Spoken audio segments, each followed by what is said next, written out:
शिरूरमध्ये तर सध्या बिबट्यामुळे दहशतीचं वातावरण आहे आणि तोच प्रकार आता नाशिकमध्ये पाहायला मिळतोय।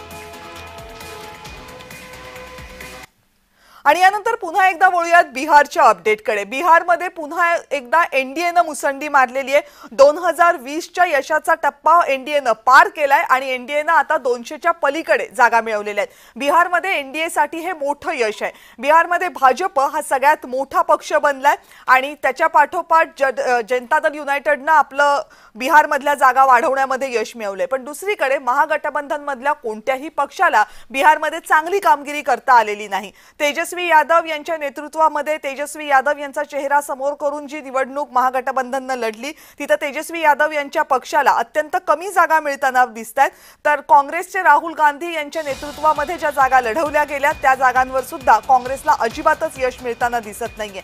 काँग्रेसला किमान 4 ते 5 जागा तरी मिळतील की नाही याबाबत अजूनही प्रश्नचिन्ह आहे, कारण शेवटच्या टप्प्यांमधलं मतमोजणीच्या फेऱ्या अजूनही सुरू आहेत। पण जे कल जवळपास स्पष्ट झालेले आहेत त्यानुसार भाजपला 93, जनता दल युनायटेडला 83, काँग्रेसला 5, आरजेडीला 27, तर जनसुराज्यला एकही जागा मिळताना दिसत नाहीये। जनसुराज्य हा पक्ष प्रशांत किशोर जे राजकीय रणनीतिकार आहेत त्यांचा पक्ष होता, पहिल्यांदाच निवडणुकीच्या रिंगणामध्ये उतरला होता। प्रशांत किशोर हे स्वतः बिहारमधले आहेत।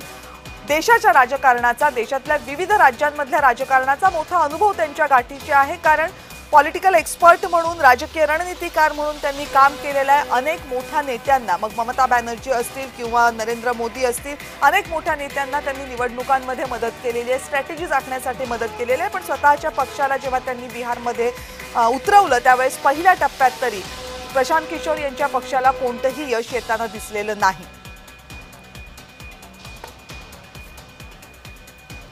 बिहारमधल्या निवडणुकांवर बोलण्यासाठी आता माझ्या सोबत आहेत भाजपचे प्रवक्ते अवधूत वाघ। वाघ सर नमस्कार आणि अभिनंदन मोठ्या यशाबद्दल। धन्यवाद कविताजी। बर, आणि राजकीय विश्लेषक जयंत माइंडकर सुद्धा आपल्या सोबत आहेत। सर नमस्कार। बरं अवधूत वाघजी, सगळ्यांच्या चेहऱ्यावर हास्य आहे, एनडीए मधले जेवढे घटक पक्ष आहेत त्यांच्याही आणि विशेषतः भाजपचे, कारण मला वाटतं इतिहासातलं सगळ्यात मोठं यश आहे भाजपसाठी बिहारमध्ये। मी 24 ऑक्टोबरला एक पोस्ट टाकली होती फेसबुकवर। त्यावेळी मी म्हटलं होतं, त्यावेळी इलेक्शन संपलं पण नव्हतं, प्रचार चालू होता, त्यावेळी म्हटलं होतं महाराष्ट्रामध्ये जसं यश मिळालं तसंच यश मिळालं पाहिजे, बिहारमध्ये महाराष्ट्राची पुनरावृत्ती होईल। ज्यावेळी पहिला टप्पा आटपला त्यावेळी मी पुन्हा त्याचं पुनरावृत्ती केली आणि म्हटलं एक्झॅक्टली महाराष्ट्रामध्ये जे झालं ते होईल। आज सकाळी झी 24 तास मध्ये सकाळी 8 वाजता बोलताना मी म्हटलं की 190चा टप्पा आम्ही पार करू, 200 केले तर आश्चर्य वाटणार नाही।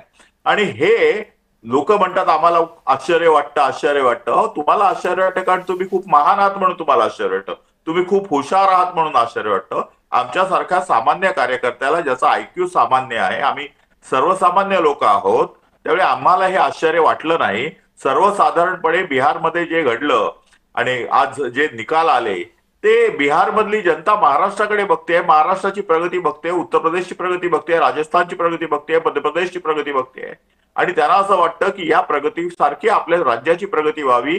लालू प्रसाद यादवच्या वेळी जे काही जंगलराज होतं ते होऊ नये असं ज्या बिहारी तरुणाला, महिलांना वाटलं त्यांनी जात पात धर्म बाजूला टाकून यावेळी नरेंद्र मोदी आणि नितीश कुमार यांच्यासाठी मतदान केलं, बिहारच्या विकासासाठी मतदान केलं, म्हणून आज हे परिणाम आपल्याला दिसत आहेत। बरं, तुम्ही पॅटर्न बद्दल म्हणालात, महाराष्ट्राचा पॅटर्न तर अगदी तंतोतंत दिसतोय, म्हणजे मतदानाची वाढलेली टक्केवारी आणि त्यानंतर आलेला निकाल, जे अंदाज एक्झिट पोलनी दिलं होतं त्याच्या प्रचंड पलीकडे जाणारे आकडे, अगदी महाराष्ट्राचा पॅटर्न रिपीट झालाय ना? नाही, कसं असतं माहितीये का, जे अनालिसिस करतात ना ते एका ठराविक लॉगॅरिथम मधनं जातात, त्यांचा एक स्वतःचा अल्गोरिथम असतो आणि त्या अल्गोरिथम मधनं ते जातात की एवढा शिफ्ट झाला की मग एवढे सीट्स वाढतील, एवढं असेल तर एवढं होईल, असं काही नसतं। जर तुम्ही नीट पाहिलं की साधारण मतदाराच्या मनामध्ये काय असेल, महिलांच्या मनामध्ये काय असेल, सर्वात पहिलं तुम्ही स्वतः एक महिला आहात, महिलेला सर्वात भेसडवणारा सर्वात मोठा प्रश्न असतो ही तिची सुरक्षा। ज्यावेळी महिलेला वाटतं की आपण सुरक्षित आहोत, तिला इतर कसलीही गोष्ट फार ही नसते, महत्वाची नसते, सुरक्षा। जर सुरक्षेनंतर बिहारमधल्या महिलांना घराघरामध्ये मिळालेलं पाणी, त्यांना मिळालेली इलेक्ट्रिसिटी, त्यांना मिळालेलं रेशन, हे जर पाहिलं आणि मुख्य म्हणजे त्या महिलांना प्रत्येक घरामध्ये मिळालेलं स्वच्छतागृह हे पाहिलं तर सर्वसामान्य जी महिला आहे, मी म्हणत नाही की 1 लाख आणि 5 लाख रुपये महिन्याला कमवणारी महिला, ग्रामीण भागातल्या ज्या महिला आहेत त्या त्यामुळे अतिशय खुश आहेत आणि हे आपण लक्षात घेतलं पाहिजे. तुम्ही गेला होता बिहारला? नाही, मी गेलो नव्हतो, परंतु आपल्याला इथं बसून कळतं ना अमेरिकेमध्ये काय होणार आहे हे. मी अशासाठी विचारतेय की म्हणजे तुम्हाला ग्राउंडवर जाऊन जर तुम्ही काही महिलांशी बोलला असाल तर त्या अनुषंगाने विचारलं, मी काय मुद्दाम नाही विचारलं. मी बोललो नाही, परंतु आपल्याला ज्या काही फीडबॅक्स मिळतात, आपण काही सोशल मीडियामध्ये पाहतो, आपण काही इतर गोष्टी करतो, त्यामधनं आपण अनालिसिस करत असतो. त्यामुळे मतदाराची डोकी बोलण्यापेक्षा मतदाराच्या डोक्यामध्ये काय चाललंय हे ज्यावेळी आपल्याला कळतं त्यावेळी आपल्याला कळतं की रिझल्ट काय येणार आहे. तुम्हाला अगदी छत्तीसगडमध्ये सुद्धा काँग्रेस येईल असं वाटत होतं, त्यावेळी आम्ही जाहीरपणे बोलत होतो 3 राज्य आमची आहेत आणि 3 राज्यामध्ये आमचं सरकार येणार. लोकांना आश्चर्य वाटलं, पण त्याच्यामध्ये आश्चर्य वाटण्याजोगं काय नव्हतंच आणि त्याच्यामुळे बिहारमध्ये मिळालेला हा विजय मला तरी आश्चर्यकारक वाटत नाही. आम्ही जी मेहनत केलेली आहे त्या मेहनतीला आलेलं हे एक फळ आहे असं आम्ही समजतो. पण तुम्ही पण 200 पारचा आकडा अपेक्षित नव्हता ना तुम्हाला? तुम्ही पण 190 पर्यंतच म्हणत होता. बरेच जण 180 190 म्हणजे जास्तीत जास्त टॉप 180 190 होता. मी भाऊ तोरसेकरांबरोबर गेल्या 10-12 दिवसापूर्वी बोललो होतो, त्यावेळी त्यांना मी म्हटलं होतं की आपण 200 टच करू. 190 तर मला दिसतातच आहेत, पण वी कॅन टच 200 हे मी भाऊंबरोबर बोललो होतो. आणि माझ्या याच्यामध्ये सुद्धा पोस्टमध्ये सुद्धा मी म्हटलं होतं महाराष्ट्राचंच रिपीट परफॉर्मन्स होईल. आणि आज तर तुम्ही पाहिलं तर महाराष्ट्राचा रिपीट परफॉर्मन्स म्हणजे 50च्या आतच इंडी आघाडी आटोपली आहे ना. शेवटी आम्हाला 200 मिळतात की 300 मिळतात की 190 मिळतात यापेक्षा विरोधक किती मध्ये आटपतात हे महत्वाचं. आज ते 50च्याहून कमी जागांमध्ये आटोपलेले आहेत. म्हणूनच महाराष्ट्रात शेवटी महाराष्ट्रामध्ये 288 जागा आहेत, इकडे 243 जागा आहेत. जवळजवळ 50 जागांचा फरक आहे, 41 जागांचा फरक आहे, 40-45 जागांचा. त्यामुळे ते एक्झॅक्ट तसं काही होणार नाही, परंतु सर्वसाधारणपणे ज्याप्रमाणे महाराष्ट्रामध्ये वन साइडेड लोकांनी एनडीएला मतदान केलं, महायुतीला मतदान केलं, तसंच मतदान झालंय. आणि मुख्य म्हणजे यावेळी एमवाय म्हणे मुस्लिम आणि यादव एकगठ्ठा मतदान देणार लालू प्रसाद यादवच्या आरजेडीला. हे जे लोकांच्या मनामध्ये होतं तसं काही झालं नाही. मुस्लिमांनी सुद्धा यावेळी एनडीएला मतदान केलं, विशेषतः मुस्लिम स्त्रियांनी मतदान केलं. आणि कित्येक यादव यांना कळलं की यादव फॅक्टर हा फक्त लालू प्रसाद यादव, रबरी यादव आणि त्याच्या 2 मुलांसाठी आहे, बाकी इतर यादवांशी त्यांचा काही संबंध नाही. मोहन यादव सारख्या एका सर्वसामान्य कार्यकर्त्याला मध्य प्रदेशमध्ये मुख्यमंत्री बनवणारे भारतीय जनता पक्ष हे त्यांच्या ज्यावेळी लक्षात आलं त्यावेळी जातीची कुंपणं तोडून ते उतरले आणि जात पात न बघता म्हणजे दलित, अतिदलित, अतिपीडित असल्या कुठच्याही गोष्टीकडे लक्ष न देता एनडीएला मतदान केलं. तुम्हाला एक सांगतो, जवळजवळ 30 मतदारसंघ असे आहेत की जिकडे 60% जास्त मतदान हे मुस्लिम आणखीन मागासवर्गीयांचं आहे. त्या 30 पैकी 26 मतदारसंघ आम्ही जिंकलेले आहेत. 110 सीमांचल परिसरातले 26 मतदारसंघ आम्ही जिंकले आहेत. 110 मतदारसंघामध्ये आम्ही जिंकू शकत नाही, आरजेडी आणि त्यांचे मित्रपक्ष जिंकतील अशी जी भाषा होती, तिकडे आज आम्ही जवळजवळ 101 जागा, भारतीय जनता पक्ष 101 जागा लढवून 94 जागा ज्यावेळी जिंकतो त्यावेळी आमचा स्ट्राईक रेट बघा. मी तुम्हाला कविताजी सांगतो की शेवटी अमित शहाजी यांचं स्ट्रॅटेजी अशी आहे की तुम्ही किती जागा लढवता हे महत्वाचं नाही, तुम्ही किती आमदार निवडून आणता हे महत्वाचं आहे. म्हणून आम्ही एलजेडीला फक्त 29 जागा दिल्या, ते त्यात खुश नव्हते 29 जागांमध्ये, पण आम्ही त्यांना पटवून दिलं की या 29 जागांमधील आम्ही 20हून जास्त जागा तुमच्या निवडून आणू शकतो. 50 जागा देऊन 10 जागा निवडून आणायच्या की 30 जागा देऊन 20 जागा निवडून आणायच्या हे महत्वाचं. हे त्यांना ज्यावेळी पटलं त्यावेळी एलजेडीच्या 22 जागा निवडून आणल्या. आणि काही ठिकाणी एलजेडीला उमेदवार नव्हते, ते पण भारतीय जनता पक्षाने उमेदवार देऊन एलजेडी कडनं त्यांना निवडून आणलं. रामविलास पासवान यांचा एक खूप मोठी पार्श्वभूमी बिहारमध्ये आहे, त्यांच्या मुलाला पुन्हा राजकारणामध्ये एस्टॅब्लिश करण्यासाठी भारतीय जनता पक्षाने खूप मोठं योगदान आणि काम केलेलं आहे. बरं, आता आणखी एक प्रश्न मला तर पडतो, तुम्ही महाराष्ट्राच्या पॅटर्न बद्दल बोलतात, पॅटर्न एवढा तंतोतंत लागू पडलाय की आता त्या 24 आरजेडीच्या ज्या जागा दिसतात त्याच्यात जरा कमतरता आली तर तिथेही विरोधी पक्षनेता दिसणार नाही. मी असं म्हणतो की हे एवढं सगळं माहिती असून विरोधी पक्ष सुधरत का नाहीत? आम्ही हाच पॅटर्न 2029 ला वापरणार आहोत. आणि हिंमत असेल तर नरेंद्र मोदींना हरवून दाखवा. आम्ही आमची प्रश्नपत्रिका आधीच ओपन करतो आणि सांगतो की ही आमची प्रश्नपत्रिका आहे, आम्ही उत्तर लिहिणार आहोत, तुमच्यात हिंमत असेल तर आम्हाला नापास करून दाखवा. परंतु मठ्ठ विरोधी पक्ष यांना उत्तर पत्रिका तर लिहिता येत नाही, पण प्रश्नपत्रिका वाचण्या एवढा सुद्धा त्यांच्याकडे संयम नाहीये. त्यामुळे सातत्याने नापास होणारा विद्यार्थी आणि राहुल गांधी या दोघांमध्ये काही फरक नाही. सातत्यानं नापास होणाऱ्या विद्यार्थ्याला एवढे टोमणे नाही मारायचे वाघ सर, तो विद्यार्थी निराशेच्या घरतेच जाईल ना.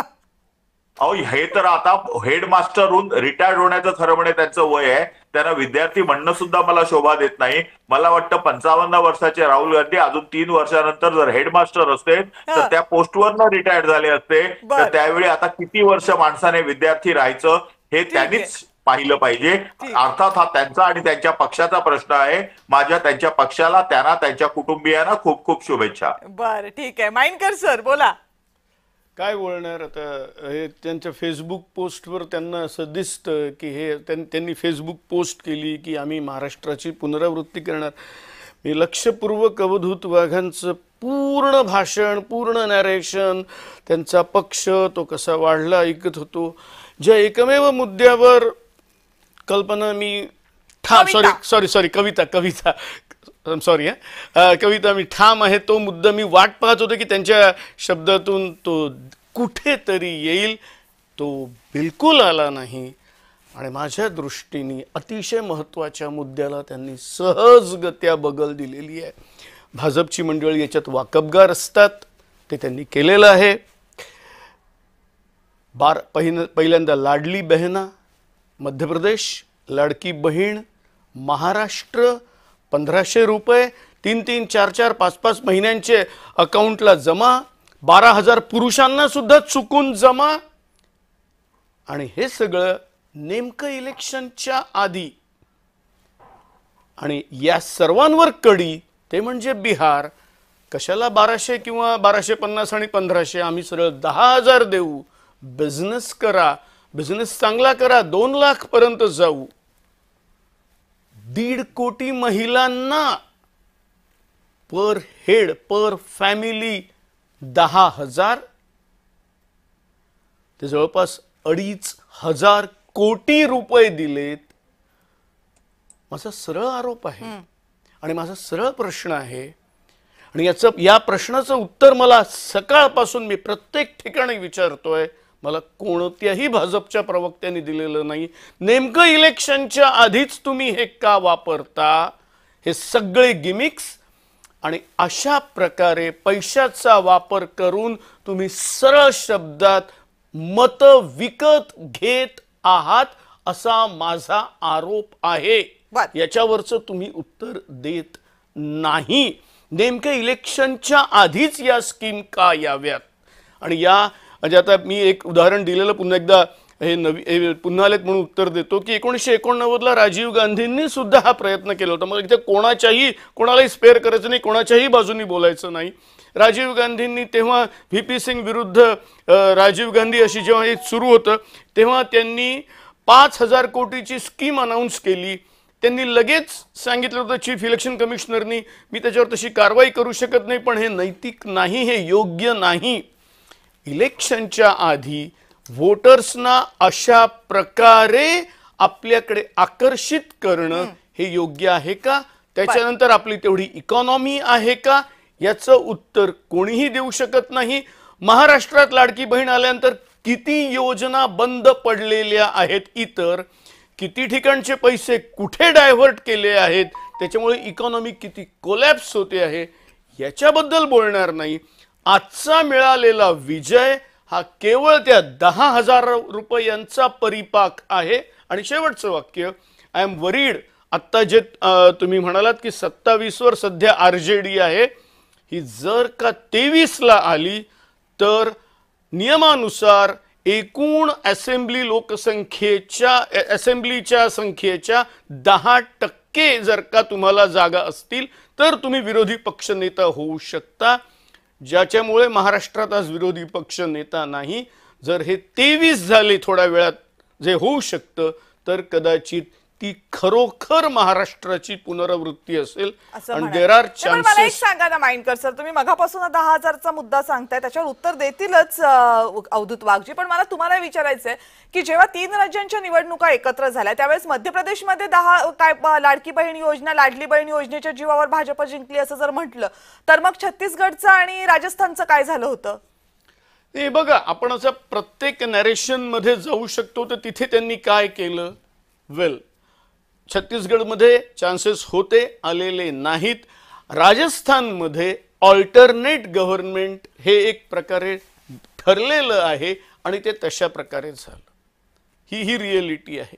त्यामुळे इथे झालं तर तिथे का नाही झालं हे, म्हणजे आपण जर तो पॅटर्न म्हणत असू भाजपचा, कारण अवधूत वाघजी त्यांचं असं म्हणणं आहे की मध्य प्रदेशमध्ये तेच झालं, महाराष्ट्रामध्ये तेच झालं, बिहारमध्ये तेच झालं. बरोबर. म्हणजे निवडणुका येण्याच्या अगोदर महिलांसाठी एक योजना जाहीर करायची, महिलांच्या खात्यामध्ये पैसे घाईघाईनं टाकायचे अगदी निवडणुकांच्या काही दिवस अगोदर, आणि त्याचा फायदा निवडणुकांमध्ये घ्यायचा. हा भाजपच्या किंवा भाजप ज्यांच्या सोबत ज्या ज्या राज्यांमध्ये आहे तिथल्या यशाचा फॉर्म्युला झालाय. बरोबर. असं आहे की आपलं ठेवायचं झाकून आणि दुसऱ्याचं पाहायचं वाकून अशी माइंडकरांची सवय आहे. ज्यावेळी मुख्यमंत्रीपदी महाराष्ट्राच्या सुशीलकुमार शिंदे होते त्यावेळी त्यांनी सर्वांना फुकट वीज द्यायची असं घोषित केलं होतं. इलेक्शन जिंकली 2004ची, आणि त्यानंतर त्यांना ज्यावेळी पत्रकारांनी प्रश्न केला तर ते म्हणाले निवडणुकीची आश्वासनही फक्त द्यायची असतात, इम्प्लिमेंट करायची नसतात. आज कर्नाटकामध्ये जे काही चालू आहे आणि कर्नाटकामध्ये काँग्रेसने जे काही केलं ते याहून काही वेगळं केलं नाही. त्यामुळे मला असं वाटतं की कोणी काय करावं आणि कोणी काय नाही करावं, काँग्रेसने केलं तर ते चांगलं आणि आम्ही केलं तर ते वाईट असं काही नाही. बिहारमध्ये जर आपण विचार केला आणि बिहार पुरता 10,000 रुपयाचा विचार केला तर मला काही मुद्दे मांडायचे, जरा 2 मिनिटं दिली तर मी मांडू शकतो. बिहार हे इंडस्ट्रीयल राज्य नाही आहे आणि तिकडे आपण इंडस्ट्रीमध्ये फार थोड्या वेळामध्ये फार एम्प्लॉयमेंट जनरेट करू शकत नाही. ते आजही ऍग्रिकल्चर राज्य आहे. त्यामुळे बिहारमध्ये ज्या मिरच्या तयार होतात, जर 10,000 रुपये एखाद्या भगिनीकडे मिळाल्या तर आपल्या शेतात तयार झालेल्या मिरच्या वाळवून आणि त्याचं मसाला करून विकणं, किंवा आपल्या घरामध्ये तयार होणाऱ्या ऊसापासून सेंद्रिय गूळ तयार करून विकणं, किंवा आपल्या पर्सामध्ये तयार होणारी जी भाजीपाला आहे तो ड्राईंगच्या माध्यमातून तो ड्राय करून, हल्ली जो ड्राईंग प्रोसेस चालू झालेली आहे, 10,000, 15,000, 20,000ला मशीन मिळते. तशा प्रकारे करून जर करता आलं तर कसं होईल, या दृष्टिकोनातून अतिशय मायक्रो टू मायक्रो लेवलवर या 10,000 रुपयांचा महिलांना उपयोग होईल असं सरकारला वाटलं आणि त्यामुळे त्यांना हे सीड कॅपिटल म्हणून त्यांना दिलेलं आहे. ही एक प्रकारची ग्रँट आहे. मोठमोठ्या उद्योग समूहाला सुद्धा आपण इन्सेंटिव्ह म्हणून देतो. MIDC मधल्या जागा सुद्धा अतिशय कमी भावाने देतो. त्यांना वेगवेगळ्या सबसिडरीज देतो. त्यांना आपण सेल्स टॅक्स आणखीन GSTची कन्सेशन्स देतो. मग जर या मोठमोठ्या इंडस्ट्रीज आणखीन भांडवलदारांना आपण जर देत असू तर सर्वसामान्य माणसांना देण्यामध्ये हरकत काय आहे, आणि विशेषतः स्त्रियांना देण्यामध्ये हरकत काय, हा माझा मुद्दा नंबर 1 आहे. मुद्दा नंबर 2 असा आहे की कल्याणकारी राज्याची कल्पनाच अशी आहे की या देशाने, या सरकारने कमवलेला जो कर आहे तो कर राहुल गांधीच्या फॅमिलीच्या खिशात न जाता आणि काँग्रेसच्या नेत्यांच्या घरामध्ये न जाता तो डायरेक्ट टू बेनिफिशियरी तत्वाप्रमाणे जर सर्वसामान्य शेतकऱ्यांच्या, सर्वसामान्य महिलांच्या घरामध्ये गेला तर त्यांच्या घरामध्ये रात्री चूल तरी पेटते. जे रोजच सकाळपासून संध्याकाळपर्यंत तुपानं मढवलेल्या भाकऱ्या खात असतील त्यांना ह्याची जाणीव येणार नाही. परंतु मोदींसारखा माणूस ज्याने स्टेशनवर चहा विकला आहे त्या माणसाला मात्र ह्याची चांगली कल्पना आहे, म्हणून तो नेहमी गरिबांच्या बाजूने उभा राहतो. तिसरा प्रश्न आपण जो उपस्थित केलेला आहे तो मध्य प्रदेशमध्ये, मध्य प्रदेशचं जे एकंदरीत स्थिती अशी होती की तिकडे लहान मुली जर, आणि राजस्थानमध्ये गर्भामध्येच मारून टाकायच्या, त्यांना पुरेसं शिक्षण नाही द्यायचं आणि त्या मुलींना त्यांचा जो दर आहे पुरुष आणि स्त्रीचा तो चेंज करण्यासाठी आंतरराष्ट्रीय स्तरावरची जी मानकं आहेत त्या मानकांपर्यंत आणण्यासाठी आपण लाडली बहीण योजना सुरू केली, माझं कन्यारत्न योजना सुरू केली. ज्या प्रकार त्यामुळे त्या मुली जगल्या, त्या मुली जन्माला आल्या आल्या ज्या मरायच्या त्या जगल्या, आणि आपल्याला त्या दृष्टिकोनातून तिकडे पाहावं लागेल. आपण फक्त इलेक्शनच्या दृष्टिकोनातून कोणाला तरी लाच दिली आणि मतं घेतली असं काही होत नाही. आणि माइंडकर साहेब, तुम्ही एवढे सिनियर आहात, तुम्हाला पण माहिती आहे, खरं म्हणजे एवढ्या मुक्त व्यासपीठावर बोलण्याची गरज नाही, परंतु आजही ग्रामीण महाराष्ट्रामध्ये मोठमोठे काँग्रेसचे नेते मतं कशी मिळवतात हे तुम्हाला आणि मला वेगळं सांगायची गरज नाही आहे. आपल्याला सरकारच्या माध्यमातून जर गरिबांपर्यंत पोहोचता येत असेल, गरिबांना 2 पैसे देता येत असतील, कारण त्यांच्या श्रमशक्तीतून हा देश मोठा झालेला आहे, या देशाची आर्थिक व्यवस्था वाढलेली आहे, त्यातला काही भाग जर आपण त्यांना देऊ शकलो तर त्यात वावगं वाटायचं कारण नाही, आपल्या पोटात दुखायचं कारण नाही. आणि मला असं वाटतं की इलेक्शनच्या आधी वगैरे काही नाही, जोपर्यंत सरकार असतं त्या 5 वर्षाच्या कालखंडामध्ये त्या सरकारला जेव्हा कधी वाटतं त्यावेळी त्या योजना राबवतात. इलेक्शनच्या आधी त्यांनी जर केलं असेल तर तो केवळ योगायोग समजावा. असं कसं म्हणता येईल अवधूत वाघ? म्हणजे तुम्ही जी भूमिका मांडलीत महिलांना पैसे देण्याबाबतची त्याबद्दल वावगं मत असण्याचं काही कारण नाहीये. ते पैसे त्यांच्याच टॅक्स मधनं आलेले आहेत, ते इतरांना जसं तुम्ही म्हटलं तो मला पटला मुद्दा. जर मोठमोठ्या उद्योगांना इंडस्ट्रियलिस्टना जर दिले जातात पैसे तर मग या महिलांना व्यवहार करायचा असेल, व्यवसाय करायचा असेल आणि दिली मदत सरकारनं तर बिघडलं कुठे? शेवटी त्यांच्याच टॅक्सचा पैसा आहे, जरूर दिला जावा. प्रश्न असा आहे की तो जो निवडणुकांच्या फक्त काही दिवस अगोदर दिला जात असेल, त्यासाठी कुठलेही निकष लावले जात नसतील, त्यासाठी कुठलेही ऍप्लिकेशन येणं, त्याची छाननी होणं, या प्रक्रिया धडपणे पार पाडल्या जात नसतील, तर मग ते फक्त निवडणुकांमध्ये मतं मिळवण्याच्या दृष्टीनंच केलं जाणार आहे असं म्हटलं तर काय चुकलं त्याच्यामध्ये? मग काय वावगं? पैसे देण्याबद्दल मुद्दा नाहीये, त्याच्या वेळेबद्दल तर मुद्दा निश्चित असू शकतो. लोकशाही आहे, कोणाला काय बोलायचं ते बोला, परंतु निवडणुका ह्या जिंकण्यासाठी असतात. आतापर्यंत काँग्रेसने अनेक गोष्टी केल्या निवडणुका जिंकण्यासाठी. त्यांच्याच तालमीत आम्ही तयार झालोय असं समजायचंय तर समजा, आम्हाला काही हरकत नाहीये. परंतु भारतीय जनता पक्ष हा 24/7 इलेक्शन मोडमध्ये असतो. आमचा राजकीय पक्ष आहे. राष्ट्रपतीच्या निवडणुका चालू आहेत आणि आमचे नेते बँकॉकमध्ये विश्रांती घेण्यासाठी गेलेत असं काही होत नाही. तुम्हाला फक्त एक उदाहरण देतो. गुजरातच्या इलेक्शनची शेवटची दिवस होता मतदानाचा आणि 5 वाजता मतदान संपलं आणि 6:30 वाजता अमित शाह साहेब अहमदाबाद गांधीनगर वरून विमानाने सिक्कीमला गेले. सिक्कीम नाही, कुठचं त्रिपुराला गेले आणि त्रिपुराच्या इलेक्शन 6 महिन्यामध्ये होणार होत्या त्यानंतर. आणि त्रिपुरामध्ये त्याच दिवसापासून आम्ही काम करायला सुरुवात केली. त्रिपुरा आम्ही जिंकली. आपण सातत्याने काही न करता फक्त आपल्या वडिलांच्या, आजोबांच्या, आजीच्या आणि पणजोबांच्या जीवावर आपण इलेक्शन जिंकू आणि लोकांनी आपल्याला राजपुत्र आहे म्हणून मतं दिलं पाहिजे. हे दिवस निघून गेलेले आहेत. जो मनुष्य सातत्याने, जो पक्ष सातत्याने लोकांमध्ये राहतो, सातत्याने काम करतो, वेगवेगळे उपक्रम घेतो, त्यांच्याबरोबर लोक राहतात. 150 वर्ष झाली वंदे मातरम गीताला. तो वंदे मातरम गीताचा कार्यक्रम सुद्धा 150 वर्षाचा भारतीय जनता पक्षाने मंडल स्तरावर घेतला. काँग्रेसच्या मुख्यालयामध्ये सुद्धा वंदे मातरम या गीताच्या 150व्या वर्षानिमित्त एकही कार्यक्रम झाला नाही. हे सत्य आहे. जर तुम्ही मला सांगा की अशा तऱ्हेने जर आम्ही कार्यक्रम घेऊन मत चोरत असू, मत चोरणे म्हणजे लोकांचं मन चोरणे आहे, जर चोरत असू तर आम्ही आयुष्यभर लोकांचं मन चोरू, लोकांचं मत चोरू.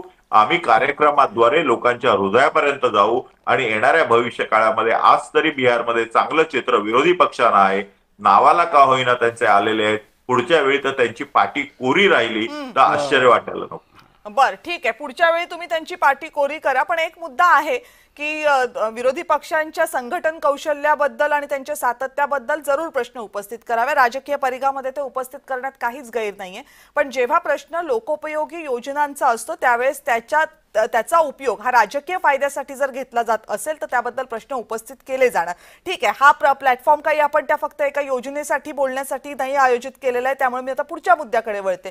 माइंडकर सर, हे तर मान्य करायला पाहिजे की भाजपसारखं संघटन कौशल्य, सातत्यानं निवडणुकांच्या तयारीमध्ये राहणं, त्यासाठी कार्यकर्त्यांना एनर्जाइज ठेवणं, हे जे त्यांच्याकडचं सातत्य आहे, हे जे त्यांच्याकडचं कौशल्य आहे, ते काही काँग्रेसला अजून आत्मसात करता आलेलं आहे असं दिसत नाहीये. आणि सातत्याचा अभाव हा राहुल गांधी यांच्या नेतृत्वातला एक कमी असलेला गुण, हे तर मान्य करावंच लागेल ना. हे थोडंसं आपल्याला पॉलिटिकल सायन्सचा आणि काडरचा एक दोन जास्ती काही डिस्क्राईब करत नाही, पण तरी त्याचा अभ्यास केला पाहिजे. भारतातला सध्या मोठ्या प्रमाणात काडर असलेला, कार्यकर्ता असलेला एकमेव पक्ष सध्याचा मी म्हणत आहे तर तो भारतीय जनता पार्टी आहे.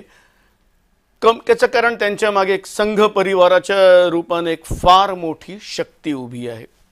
त्याच्या पलीकडे जर का काडर असलेला आणि अतिशय वीक असलेलं कोण असेल तर ते कम्युनिस्ट आहेत.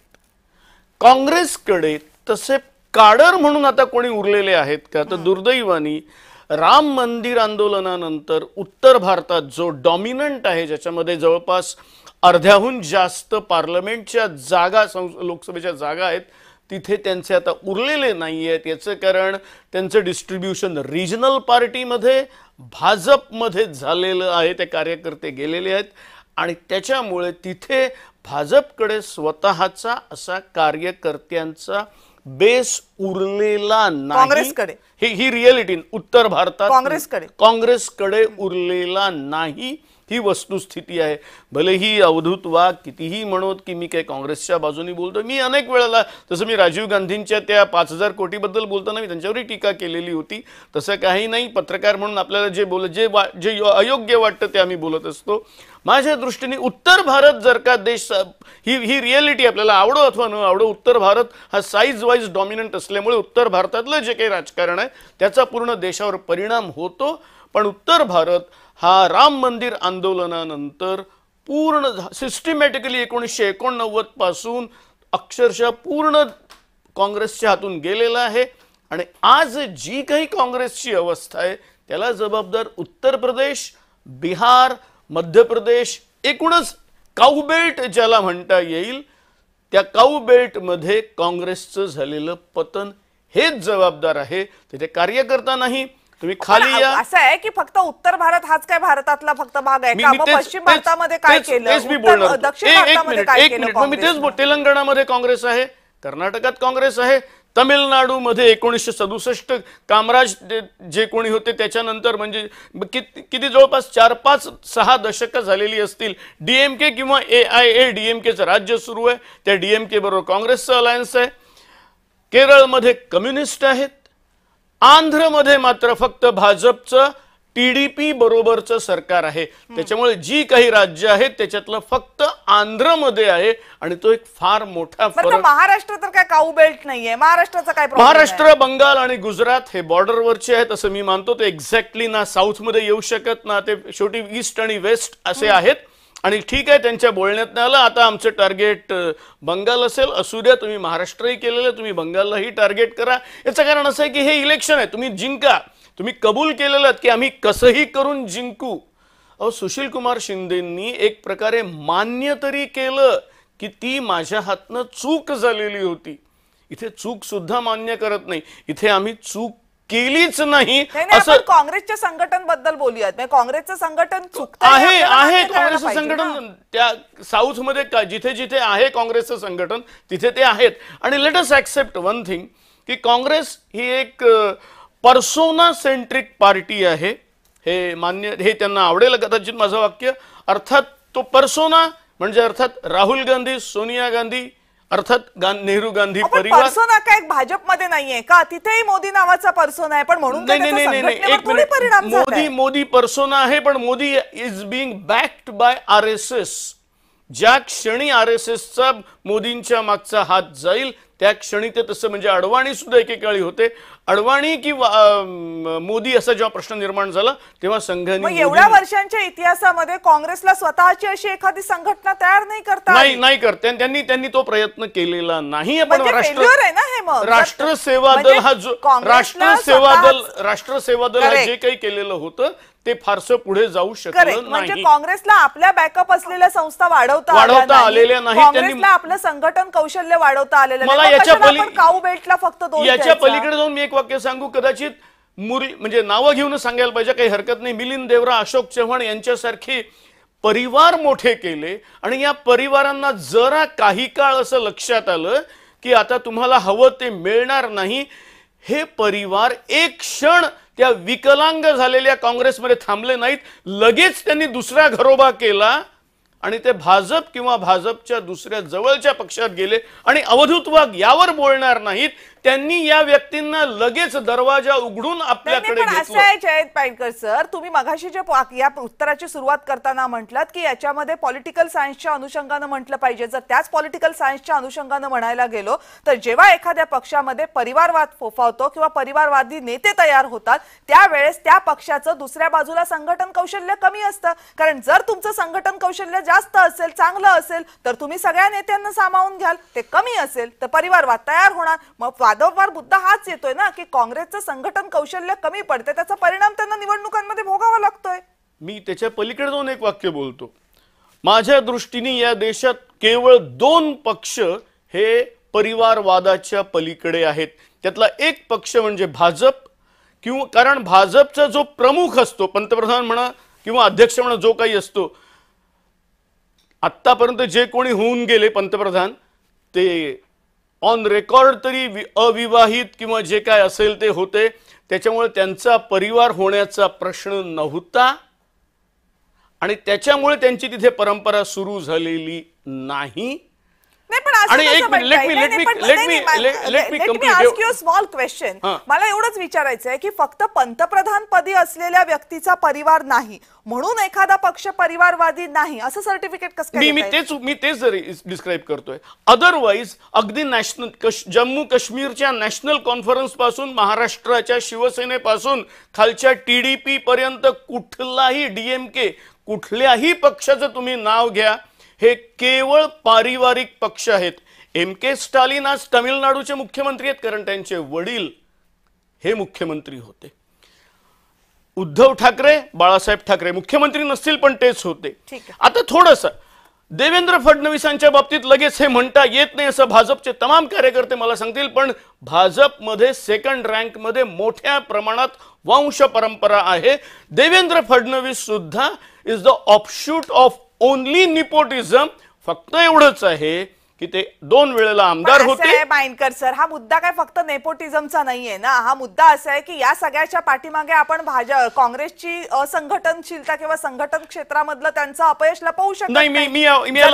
जर ते काम करायला तयार नसेल, राहुल गांधींचं सातत्य नसेल, जर ते सातत्यानं मैदानामध्ये दिसत नसतील तर मग त्याचा परिणाम भोगावा लागणार ना. एवढाच प्रश्न होता. आता ते दिसतच नाहीये तर त्याला काय करणार? आणि पलीकडची पार्टी ही तर प्रचंड आग्रही असते कामासाठी, निवडणुकांसाठी. आता ते सांगतात ते काय चुकीचं नाहीये की अमित शहानी एक निवडणूक संपवल्यानंतर ते लगेच दुसऱ्या निवडणुकीच्या रणांगणामध्ये उतरतात. असं आहे की 3 निवडणुका लागोपाठ जिंकल्यामुळे भारतीय जनता पार्टीच्या नेत्यांना, प्रवक्त्यांना असं वाटत आहे की जणू काही आपण 70 वर्ष अशाच प्रकारे 6-7 दशक त्यांनी जिंकले. त्यावेळेला अशाच प्रकारचे प्रश्न पत्रकारांनी भाजपच्याही मंडळींना विचारले. त्यावेळेस त्यांची उत्तरं काय आली? अवधूत वाक्य. काँग्रेसची अवस्था पाईनकर सर अशीच राहिली तर ते खरंच 60-70 वर्ष राहतील नाही का अवधूतजी? हे खरं आहे, हे मान्य आहे, पण तसं होण्याची शक्यता एकूणच कुठलीही एक्स्ट्रीम, म्हणजे मी भाजपला एक एक्स्ट्रीम विचारांचा मानतो. एक्स्ट्रीम विचारांना एक मर्यादा असते, डावे असू दे किंवा उजवे असू दे. त्यांना बोलू द्या आता. ठीक आहे, ते तेवढं राहू शकत नाही असं माझं मत आहे. ठीक आहे अवधूतजी. भविष्याच्या उदरामध्ये काय लपलंय हे आपण सांगू शकत नाही. करेक्ट. परंतु एक विचार घेऊन सातत्याने त्या एका विचाराबरोबर जाणारा पक्ष म्हणजे भारतीय जनता पक्ष. अटल बिहारी वाजपेयींनी पंतप्रधान असताना लोकसभेमध्ये एक भाषण केलं होतं. त्या भाषणामध्ये ते म्हणाले होते, हो 370 कलम हा भारतीय जनता हटवणं हा भारतीय जनता पक्षाचा एक विषय आहे. ट्रिपल तलाक हटवणं हा आमचा विषय आहे. इव्हन राम जन्मभूमीचा प्रश्न सुद्धा आमचा विषय आहे. परंतु मला तेवढी लोकांनी शक्ती दिली नाही, मला पुरेसं मॅन्डेट दिलं नाही, त्यामुळे मला कोलिशन गव्हर्नमेंट चालवावं लागतं. त्यामुळे आम्ही ते प्रश्न बाजूला ठेवलेले आहेत.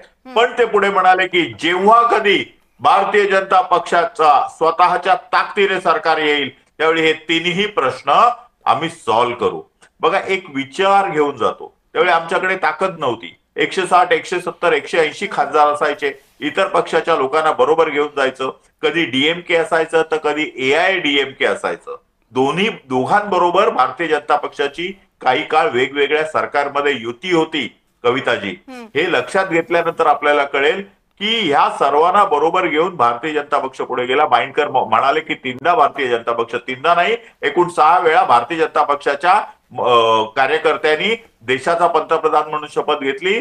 अटल बिहारी वाजपेयींनी एकदा 16 दिवसाचं सरकार, एकदा 13 महिन्याचं सरकार आणि एकदा 4.5 वर्षाचं सरकार चालवलं.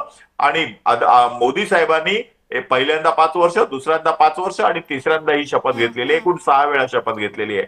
त्यामुळे 3 वेळा नाही तर ते 6 वेळा झालं. एनीहाऊ तो महत्वाचा इश्यू नाहीये. तुम्ही मगाशी म्हणालात की काँग्रेसच्या पतनाला काऊ बेल्ट जबाबदार आहे. अहो, लोक तुमच्या पक्षाच्या पतनाला कशी काय जबाबदार असते?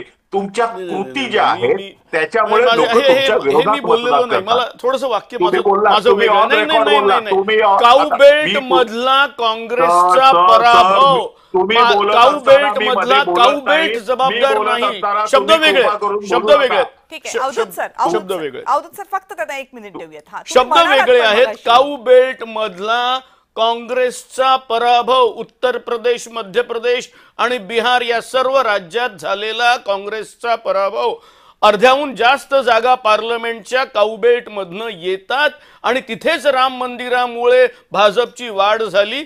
तिथे झालेला काँग्रेसचा पराभव. इथे मी लोक हा शब्द आणलेला नाही. पुढे बोला, तुम्हाला काय बोलायचं मग मी बोलतो. मी एवढंच क्लिअर केलं, क्लिअरन्स, क्लॅरिफिकेशन आहे. शब्द वेगळे होते म्हणून त्यांना बोलू देत. अवधूतजी चला. मला हे म्हणायचं आहे की तिकडच्या लोकांनी तुम्हाला म्हणजे काँग्रेसला मतं दिली नाहीत, ही तुमच्या चुकलेल्या डिसिजनचा परिणाम आहे. त्यावेळी जर काँग्रेसने राम जन्मभूमीला जर हे पाठिंबा दिला असता तर लोक तुमच्या बरोबर राहिली असती. अडचण काय होती? परवा सरसंघ, राष्ट्रीय सरसंघ संघाचे सरसंघचालक मोहन भागवत म्हणाले आम्ही कुठच्याही पक्षाला मागे त्यांच्या मागे राहत नाही. जर काँग्रेसने राम जन्मभूमीला आंदोलनाला पाठिंबा दिला असता तर आम्ही त्यांना पाठिंबा दिला असता. परंतु काँग्रेसने राम हा काल्पनिक व्यक्ती आहे असं म्हणायचं, राम सेतू नाहीये म्हणून ऍफिडेव्हिट द्यायचं आणि त्याचबरोबर जयराम रमेशने परवा ट्विट करायचं की नरेंद्र मोदींनी अमुक अमुक ठिकाणी सीता जन्मली नाही असं म्हणून सीतेचा अपमान केला. अरे तुमचा काय संबंध? राम हा काल्पनिक आहे तर सीता पण काल्पनिक नाही का? मग तुम्हाला सीतेच्या अपमानाचा काय हे झालं? तर त्याच्यामुळे कधी जनेऊ घालायचं, कधी दत्तात्रेय गोत्री म्हणायचं, कधी म्हणायचं की हे या देशातील संपत्तीवर अल्पसंख्याकांचा पहिला हक्क आहे असं म्हणायचं, my party is a Muslim party म्हणायचं. अशा स्टेटमेंट देऊन तुम्हाला असं वाटतं का तरीही अवधूत वाघ सारखा सनातनी माणूस तुम्हाला कधी आयुष्यात मत देईल? अरे मी आत्महत्या करीन पण काँग्रेसला मत देणार नाही. आत्महत्या करीन मी पण काँग्रेसला मत देणार नाही. एवढी लोक तुमच्यावर चिडलेली आहेत. तुमचा जो नेता आहे तो युसलेस आहे. काँग्रेसचा नेता, त्याला नीट धड बोलता येत नाही. तो काय बोलतो त्याचं काही कळत नाही. लोक त्याची मजाक उडवतात आहेत. त्याला नीट धड 2 वाक्य बोलता येत नाही. मला वाटतं आपण विरोधकांवर बोलताना सुद्धा भाषेचं तारतम्य बाळगूयात. आपण असे शब्द नाही वापरूयात. अवधूतजी ठीक आहे, आपण विरोधकांबद्दल का होईना पण आपण भाषा आपली संयमी वापरूया. आपण कुणाला युसलेस या चर्चेमध्ये बोलू नये असं मला वाटतं. चला. हू अनलॉक्ड आपण असं धरूया. आपण जे काही फार चांगले मुद्दे म्हणले, मी फारसं लिहून घेत नाही पण आता लिहून घेतले कारण अवधूत तुम्ही तसं पॉइंटेड बोललात म्हणून. मला एक सांगा, राम मंदिराचे दरवाजे कोणी उघडलेत? मला राजीव गांधींचं दोन्ही निर्णय पटत नाही. शहाबानो केस विषयी त्यांनी घेतलेला निर्णय मला तोही पटत नाही आणि त्यांनी दरवाजे उघडणं हेही पटत नाही व्यक्तिगत. पण लक्षात ठेवा, त्याचे दरवाजे राजीव गांधींनी उघडलेले होते. नाही 1 मिनिट, आता प्लीज जरा, वाटतं की हा मुद्दा नाहीये आजच्या. हा एक्झॅक्टली. पण तुम्ही बोल. हा ठीक आहे. अवधूतजी एका वाक्यात. सुप्रीम कोर्टाने शहाबानू केसच्या विरोधात दिलेल्या निर्णयामुळे रागावलेल्या मुस्लिमांना समजावण्यासाठी ज्यांनी घटना दुरुस्ती केली. मी सांगितलं ना, मला ते दोन्ही निर्णय पटलेले. मी बोललोय मला दोन्ही निर्णय पटलेले नाही. तुम्ही पूर्ण शब्द ऐका. माझं वाक्य असं आहे, मला निकालाशी खरंच काही संबंध नाही. आता दुसरं असं, मी एवढा मूर्ख नाही तुम्हाला परत क्लॅरिफिकेशन द्यावं लागेल. तुमच्या मुद्द्यासाठी बोलतो. त्यावेळी काय झालं ते ऐका. त्याच्यानंतर शहाबानू केस झाल्यानंतर, शहाबानूच्या केस नंतर ज्यावेळी घटना दुरुस्ती केली त्यावेळी राजीव गांधीच्या मंत्रिमंडळामधील एका मुस्लिम मंत्र्याने राजीनामा दिला. अवधूतजी, मला असं वाटतं की ठीक आहे ना, हा इतिहास सगळ्यांना माहिती आहे आणि आता त्याचा थेट नाही संबंध का, आहे. राजीव गांधीने उघडले नाही, बर. फैजाबादच्या जिल्हाधिकाऱ्याला त्यांनी आदेश दिले बर. की तुझ्या समोर जी पेंडिंग केस आहे ती त्याचा लवकर निपटा करा, प्लीज क्लोज द केस. आता त्याचं आता असं आहे की त्यातले जे अर्थ लावायचे ते प्रत्येक जण आपापल्या परीने लावत जाईल. त्याच्या पुढे आजच्या निकालावर येऊया. ठीक आहे, माइंडकरजी सांगा की ठीक आहे, काँग्रेसची तर अवस्था वाईटच झालेली आहे, पण काँग्रेसच्या सोबत गेलेल्या आरजेडीची पण अवस्था वाईट झालेली आहे. त्यांना मागचा पण आपला आकडा गाठता आलेला नाहीये. काँग्रेसच्या सोबत गेलेले नाही, म्हणजे लेट्स टू बी ऑनेस्ट, बिहारमध्ये जे काही मिळणार होतं ते केवळ लालू प्रसाद यादव यांच्या जंगलराज, गुंडाराज, 15 वर्षाचं राज्य, MY फॉर्म्युला याच्याच भरवशावर त्यांना मिळणार होतं. तिथे काँग्रेसचं काहीही अस्तित्व नव्हतं. पण 10,000च्या धुरळ्यात लालू प्रसाद यादव, तेजस्वी यादव यांचा पाला पाचोळा झालेला आहे आणि आत्ता जे आपण फिगर दाखवताय ते RJD 25 वर आलेला आहे. अजून 2 जर का खाली झाले तर विरोधी पक्ष नेता सुद्धा RJD होणार नाही. आणि I stand by my sentence की हे फक्त त्या 10,000मुळे घडत आहे. बर, ठीक आहे. पण ते यावर्षीच्या बिहार विधानसभाच्या निवडणुकांमध्ये एक आणखीन विशेष गोष्ट दिसली, तो म्हणजे मनोरंजन क्षेत्रातल्या अनेकांचा प्रवेश झाला होता. त्याचप्रमाणे गायन क्षेत्रातल्या सुद्धा काही जणांचा प्रवेश झाला होता. एका गायिकेचा प्रवेश हा बिहार विधानसभा निवडणुकांमधला सगळ्यात चर्चेचा विषय ठरला. नाव होतं मैथिली ठाकूर. फक्त 25 वर्षांच्या असलेल्या या गायिकेनं बिहारच्या राजकारणामध्ये प्रवेश केला आणि त्यानंतर बिहारच्या या 2025च्या निवडणुकांमधला एक प्रमुख चेहरा मैथिली ठाकूर बनली असं म्हटलं तर चुकीचं ठरू नये. मैथिली ठाकूरच्या बिहारच्या राजकारणामधला हा प्रवेश आणि आजच्या विजयापर्यंतचा प्रवास हा कसा होता त्याचा हा रिपोर्ट बघूयात.